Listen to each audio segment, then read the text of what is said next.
Danganronpa.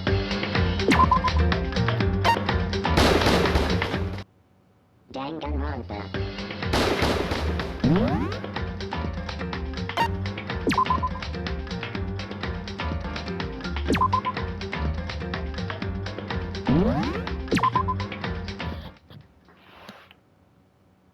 So welcome back to Danganronpa. Last time we here, Makoto Miyagi explained about what has happened. After all, the girls' rooms are the only ones with walking bathrooms, right? Yes, now that you mention it, that is true. Then why didn't your bathroom door open? Because it was stuck. Huh? What are you talking about? My bathroom door doesn't fit in the frame quite right. Monokuma over there can testify to that. Yup, true as true can be. But you know, you're supposed to be the ultimate lucky student, right? But to have such a cruddy door... That's not lucky at all! So the reason the door didn't open was just because it was stuck.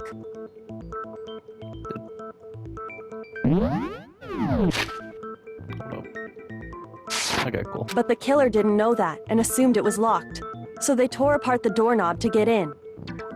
Okay, but then why would the killer even think the door was locked in the first place? Everyone should have known you can't lock any of the boys' bathrooms. The killer could easily make that mistake, thanks to one important detail about the scene of the crime. The killer was convinced the bathroom door was locked. They didn't know the doors actually couldn't be locked. In other words, the important tip of the scene of the crime was the crime took place in my room. A gun! The killer must not have realized that it was my room. What? Are you saying the culprit didn't even know where he was? That's inconceivable! And yet, he's absolutely right. Say what? Well, to be more specific, what the killer didn't know was that Makoto and Sayaka had switched rooms, which is what led to the misunderstanding about the bathroom. If Sayaka had been in her own room, then There would have been a lock on the door, and they would have had to break through! So they had no idea how unnecessary their actions were. ultimately, we can't know if it came open by force or simply by accident. But the killer must have been considerably confused, with no idea how they actually got the door opened. Regardless, it was a pointless act. Wasting time trying to break down a door that wasn't locked is... Definitely something I wouldn't do, since I would have known exactly why it wasn't opening, right? That is a definite possibility. So the killer would have to be someone who didn't know they'd switched rooms? Then Makoto couldn't have done it. That's what I've been trying to tell you. Okay, then who did do it? I'm sorry, but I give up! Quit without saving! But what happens if we can't decide on who we think did it? Well, why don't we just vote right now? Majority rules! Majority rules? You really think that's a good idea? Yeah, our necks are on the line here. Someone seriously needs to do something. For serious. Does no one have any other thoughts or questions? It does not matter how trivial they may seem. Oh, as a matter of fact, I do have one question. Oh, you... You don't gotta sound so disappointed. It's fine, it's fine. Just ask your question. Oh yeah. Okay, so, well, I was just wondering, how did the culprit get into Makoto's room in the first place? Yes. How did the killer get inside? Maybe Sayaka just dropped the key somewhere and the culprit picked it up. That's possible, right? I don't think so. That seems way too convenient. Then maybe someone picked the lock? Negative! If you remember, Monokuma made it quite clear that the locks are all unpickable. Fine. How about this? The killer got in the easy way. They could have knocked and said they wanted to talk or something, and Miss Maizono just let him in. No, that can't be it either. Oh, trying to argue against me? Sounds like someone doesn't know his place. Hello? Why exactly can't that be it? She asked me to do something particular because how frightened she was. That's the answer right there. There's no psycho moment because...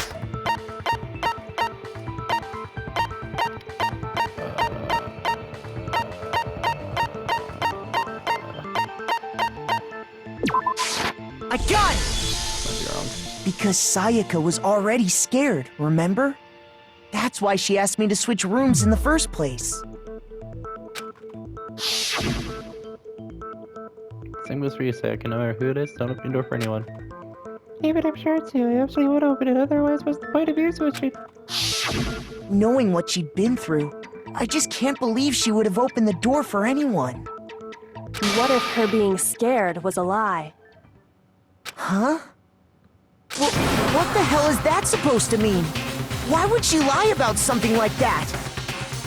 I know you don't want to consider it, but look at this and tell me. Can you still deny the possibility? There's something I want to talk to you about. Just 2 in 5 minutes. Come see me in my room. But can I please make sure you don't leave the wrong room, okay? I found a notepad during my search, and I shaded in the top sheet with a pencil. And these are the words that appear. Oh man! I've totally seen people do that on detective shows.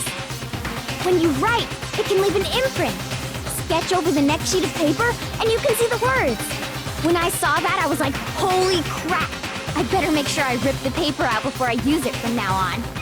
It's a pretty old-fashioned technique, but even the classics can be surprisingly useful sometimes. Oh, and I should also mention, I found the notepad on the desk in Makoto's room. Huh? Which means only someone who had been in Makoto's room before the incident could have written it. Then either it was Makoto who lived there, or Sayaka who switched rooms for a single night. So, Makoto, did you write this? No, I didn't. But Of course you didn't, because the note also bears a perfectly legible signature. Sayaka's signature. Then that note. Sayaka wrote it. But why? Why would she write that? The note was likely her way of getting in touch with a certain someone. She must have slid it under their door to let them know she wanted to meet with them in secret. If you got an invitation like that from the ultimate pop sensation, what young man could resist? Of course, I'm only into 2D, so it wouldn't have any effect on me. But can we be sure anyone even got this note? And honestly, even if they did, I do not think they are at all involved in what happened. Huh? What makes you say that? Would you like to hear what I have to say? Very well then. Pay attention. Here we go.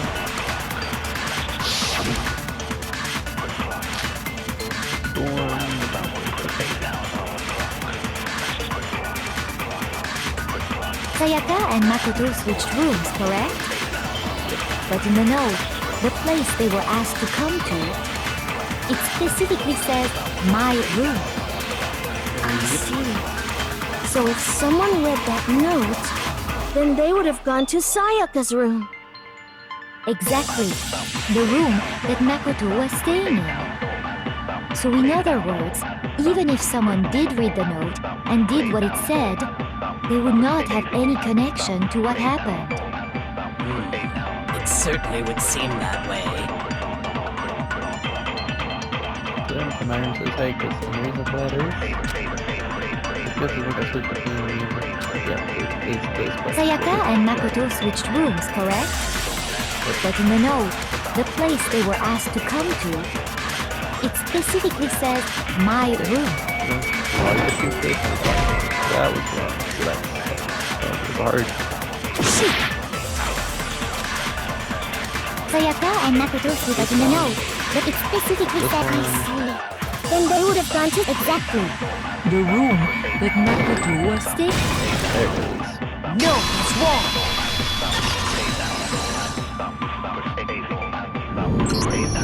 the nameplates on Mai and Sayaka's rooms got switched.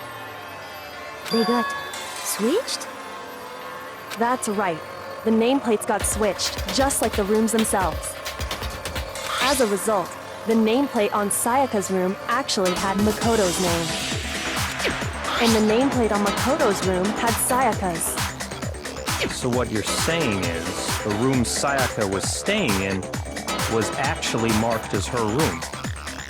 Then, if someone did do what the note said, they would end up at Makoto's room where Sayaka was. Plus, their rooms are right next to each other, so switching the nameplates would be no problem. And the one who switched the names was... Well, of course it wasn't you, right, Makoto? Right? Okay, then who did it? We got sweating.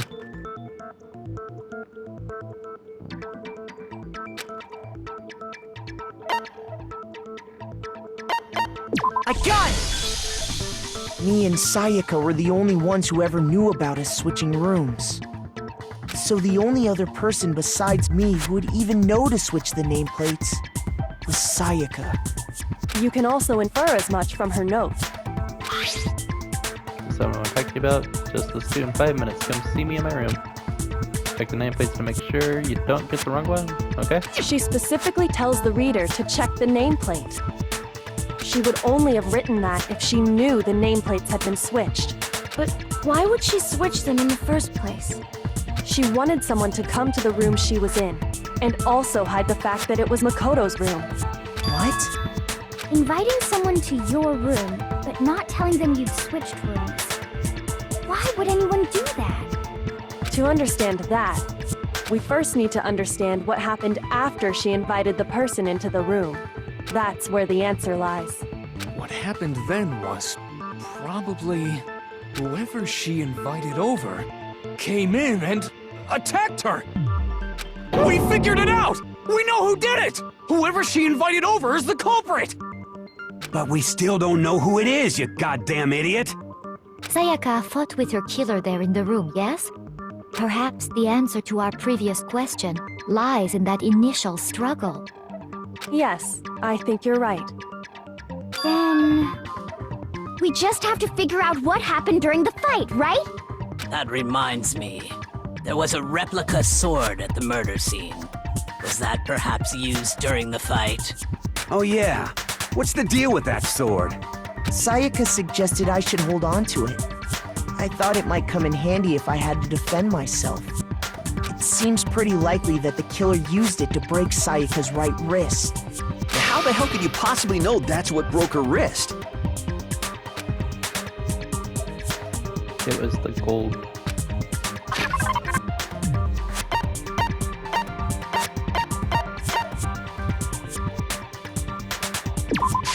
I got it! All you have to do is take a good look at her broken wrist, and it should become pretty clear. Right there where her wrist is all swollen, there's something glittery there. See? Is that gold? It sure is. Specifically, the gold coating from the replica sword. You barely have to touch that stuff, and it'll stick right to you. And there's some on her wrist because... I got it! Because she got hit with the sword! Right there on her wrist! I see. And so the truth draws ever closer. All right, then it's about time to solve this mystery. What happened in my room? And what led to Sayaka's death? That's what we need to make clear. Spent more to learn to myself. Wait, you know what? Sure, why not? You can use these numbers spades. Starting with next spade, I'll start learning most of starting with the next debate. Yep, alright. Alright.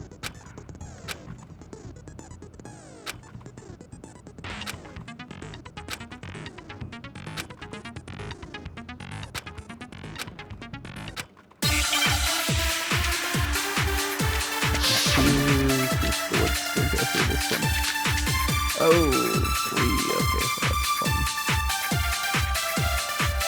When the fighting broke out, the culprit grabbed the sword, and that's when the first blow was dealt. A sword-based sneak attack! And that's what broke Miss Mizono's wrist. So she tried to fight back. She grabbed the kitchen knife she had hidden away.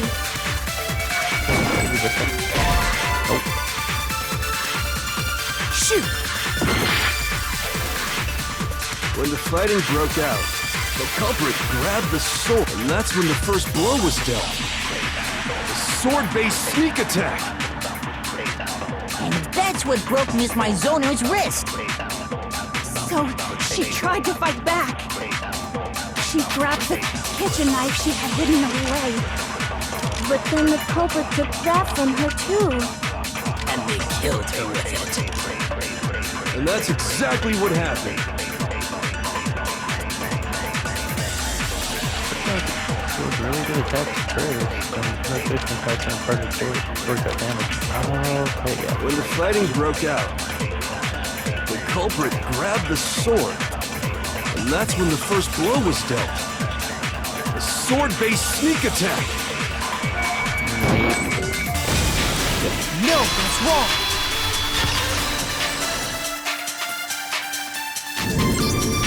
Actually, no. I don't think the fight started with the sword. Why not? Because the sword's sheath had been scratched. See? There's a gash in it. Like someone cut into it with something sharp. Something sharp? You mean like the kitchen knife? That was the only sharp thing found at the scene. Stop jumping ahead! Slow down and explain it so I get what the hell's going on. If the sword was used first, there wouldn't be any explanation for the scratch on the sheath. If you were going to attack with the sword, you'd take it out of the sheath first, right? That's true. With the sheath on, it'd be heavy and bulky and useless as shit. Okay, so how did the sheath get damaged? If they got attacked with the kitchen knife, maybe they grabbed the sword as a defensive impulse. In that situation, there wouldn't be any time to actually unsheath the sword. So you're saying the sword was initially used to defend against an attack from the knife? Which means whoever had the kitchen knife was the one who attacked first. I think I get it! So here's how it all played out. The culprit came in, found the kitchen knife hidden there somewhere. Then they took the knife and attacked Sayaka before she knew what was happening. So she grabbed the sword to defend herself, but then the culprit took that from her too. Then, after they broke her wrist with the sword, they took the knife and finished it. Sorry, but I don't think Sayaka used the sword to defend herself. What? How the hell can you not think that? Because she never held the sword at all. There's a certain part of her body that makes this clear. But okay, if you never used the sword, which part there would you have to touch it? I got it! They would have been gold. You're talking about her palms, right? The palms of her hands were perfectly clean, so I don't think she ever picked up the sword. How can you know that just by looking at her palms? Like I said before, the gold coating on that sword comes right off. All you have to do is touch it. In fact, if you look, you'll notice that a lot of the gold has already come off the handle. It's safe to assume that's because whoever used the sword got some of it on their hands. There's really no way she could have picked it up and come away completely clean. Maybe she washed her hands after she escaped into the bathroom. Sorry, but I don't think so. Why do you say that? Is it because you think I'm ugly? No, that's not it at all. There's no way I could watch the go put enough hands because there's a certain regulation that talks about what happens at that night. Water was I got it! According to the Monokuma file, Sayaka's time of death was around 1:30 a.m. In other words, at nighttime. And the water in the bathroom shuts off at nighttime, right? Oh, I didn't know that. Actually, I haven't taken a shower here yet. Oh, my.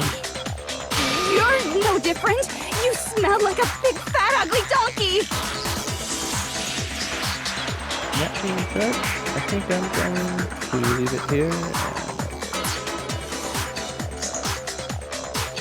And see you guys next time.